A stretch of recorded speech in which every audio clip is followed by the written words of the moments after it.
કહેવત છે ને કે જેવી કરણી તેવી ભરણી. ગુનાના રસ્તે દોડતો માણસ ગમે તેટલો શાતીર કેમ ન હોય, કુદરત તેનો હિસાબ પળભરમાં ચૂકતે કરી જ દે છે. નિકોલના આભૂષણ જ્વેલર્સમાં સ્ટાફ સાથે હસતા ચહેરે વાતો કરતી હર્ષિદા શેટ્ટીના મગજમાં કરોડોની ચોરીનો કાળો પ્લાન ચાલી રહ્યો હતો. જે માલિકે તેને રોજીરોટી આપી તેની જ પીઠમાં હર્ષિદાએ પ્રેમની લાલચમાં આવીને છરો ભોંકી દીધો. 1.67 કરોડનું સોનું સેરવી ગઈ. એ એમ સમજતી હતી કે તે તેના પ્રેમી સાથે નવી જિંદગીની આલિશાન શરૂઆત કરશે. પણ વિધાતાનો ખેલ તો જુઓ. જે પ્રેમી માટે તેણે પોતાની આબરૂ, પરિવાર અને બાળકોને દાવ પર લગાડ્યા, એ જ પ્રેમી તેને દિલ્હીના રસ્તા પર ભટકતી મૂકીને કરોડોનું સોનું લઈને ફરાર થઈ ગયો. હર્ષિદાએ માલિક સાથે દગો કર્યો અને પ્રેમીએ હર્ષિદા સાથે.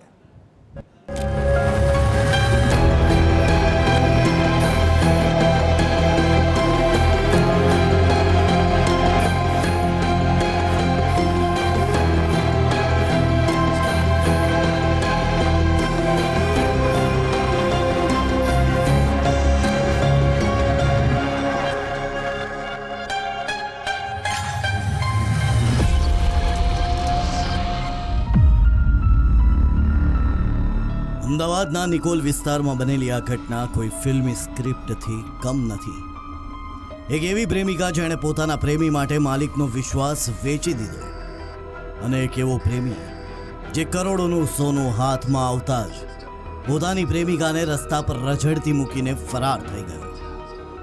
આ હાઈ પ્રોફાઇલ ચોરીનો પર્દાફાશ તો થયો, પણ સવાલ એ છે 1.67 કરોડનું સોનું આખરે ગયું ક્યાં?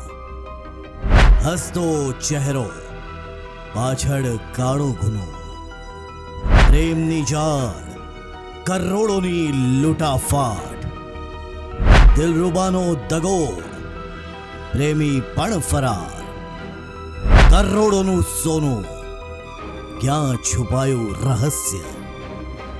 એક ભૂલ, બંને પરિવારો બરબાદ. અમદાવાદના નિકોલ વિસ્તારમાં આવેલી આભૂષણ જ્વેલર્સની દુકાન. દરરોજની જેમ અહીં ગ્રાહકોની અવરજવર હતી. સ્ટાફ કામમાં વ્યસ્ત હતો, પણ કોઈને અંદાજો નહોતો કે સ્ટાફની વચ્ચે જ હસતા ચહેરે ઊભેલી સેલ્સ ગર્લ હર્ષિદા શેટ્ટીના મગજમાં કરોડોની ચોરીનો એક ખતરનાક પ્લાન ચાલી રહ્યો છે. એક એવો પ્લાન જે તેને સીધી જેલના સળિયા પાછળ ધકેલી દેવાનો હતો. માત્ર એક મોકો અને 1.67 કરોડનું સોનું ગાયબ. પણ આ ગુના પાછળ અસલી માસ્ટરમાઇન્ડ કોણ? ટીવી સ્ક્રીન પર માસૂમ દેખાતી આ યુવતી હર્ષિદા શેટ્ટી છે, પણ આ માસૂમિયત પાછળ છુપાયેલો છે એક શાતીર ગુનેગાર. નિકોલના આભૂષણ જ્વેલર્સમાંથી અંદાજે 1.67 કરોડની કિંમતના, હા, પૂરા 1200 ગ્રામથી વધુ વજનના સોનાના દાગીના ચોરી કરીને આ યુવતી રફુ ચક્કર થઈ ગઈ હતી. અમદાવાદ ક્રાઇમ બ્રાન્ચે જ્યારે આ કેસ હાથમાં લીધો ત્યારે ચોંકાવનારો ખુલાસો થયો. આ ચોરી પાછળ કોઈ પ્રોફેશનલ ગેંગ નહીં, પણ હર્ષિદાનો પ્રેમી મયુર માળી માસ્ટરમાઇન્ડ નીકળ્યો. અમદાવાદથી ભાગીને બંને દિલ્હી પહોંચ્યા, પણ અસલી ટ્વિસ્ટ તો ત્યાં આવ્યો જ્યારે કરોડોનું સોનું જોઈને પ્રેમીની દાનત બગડી. મયુરે પ્રેમિકા હર્ષિદાને માત્ર 3 દાગીના આપ્યા અને બાકીનું કરોડોનું સોનું લઈને તેને દિલ્હીમાં જ બિનવારસી છોડીને ભાગી ગયો. જોકે ક્રાઇમ બ્રાન્ચની બાઝ નજરે આ શાતીર પ્રેમીને પણ દબોચી લીધો છે.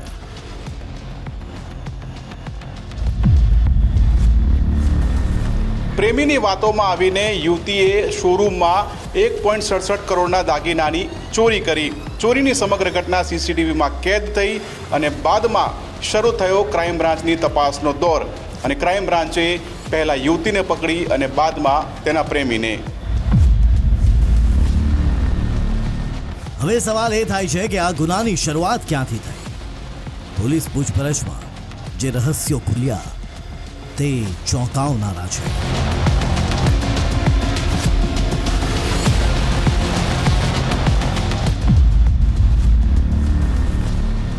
5 મહિના પહેલા એક બિઝનેસ મીટિંગમાં હર્ષિદા અને મયુર માળીની મુલાકાત થઈ.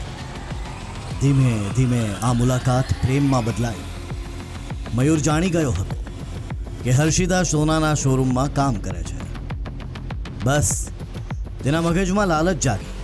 તેણે હર્ષિદાને પ્રેમની જાળમાં ફસાવી અને લાલચ આપી કે શોરૂમમાંથી દાગીના ચોરી લે, આપણે બીજા રાજ્યમાં જઈને આલિશાન જિંદગી જીવીશું.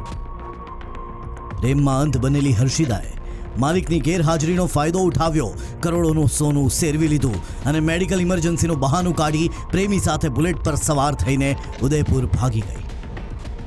પણ સાંજે જ્યારે સ્ટોકની ગણતરી થઈ ત્યારે માલિકના હોશ ઉડી ગયા. સીસીટીવી કેમેરા ચેક કરતા જ ખેલ બેનકાબ થઈ ગયો. જે નકાબ પાછળ હતી હર્ષિતા. ગુનો જેટલો મોટો, સસ્પેન્સ એટલું જ ઘેરાતું જાય છે.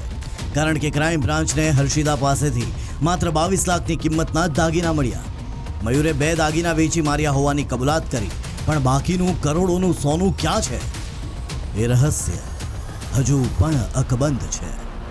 આ ગુનાહિત પ્રેમ કહાનીનો સૌથી કાળો હિસ્સો એ છે કે બંને આરોપીઓ પહેલાથી જ પરિણીત છે. હર્ષિદાના અગાઉ ગોંડલમાં લગ્ન થયા હતા અને તેને 2 બાળકો છે, જ્યારે તેનો પ્રેમી મયુર માળી પણ પરિણીત છે અને 2 બાળકોનો પિતા છે. પોતાના હસતા રમતા પરિવારને બરબાદ કરીને કરોડોની લાલચમાં બંને હવે જેલના સળિયા ગણી રહ્યા છે. નિકોલ પોલીસ હવે કોર્ટમાંથી રિમાન્ડ મેળવીને એ જાણવાનો પ્રયાસ કરી રહી છે કે આખરે બાકીનો મુદ્દામાલ કઈ તિજોરીમાં છુપાવવામાં આવ્યો છે.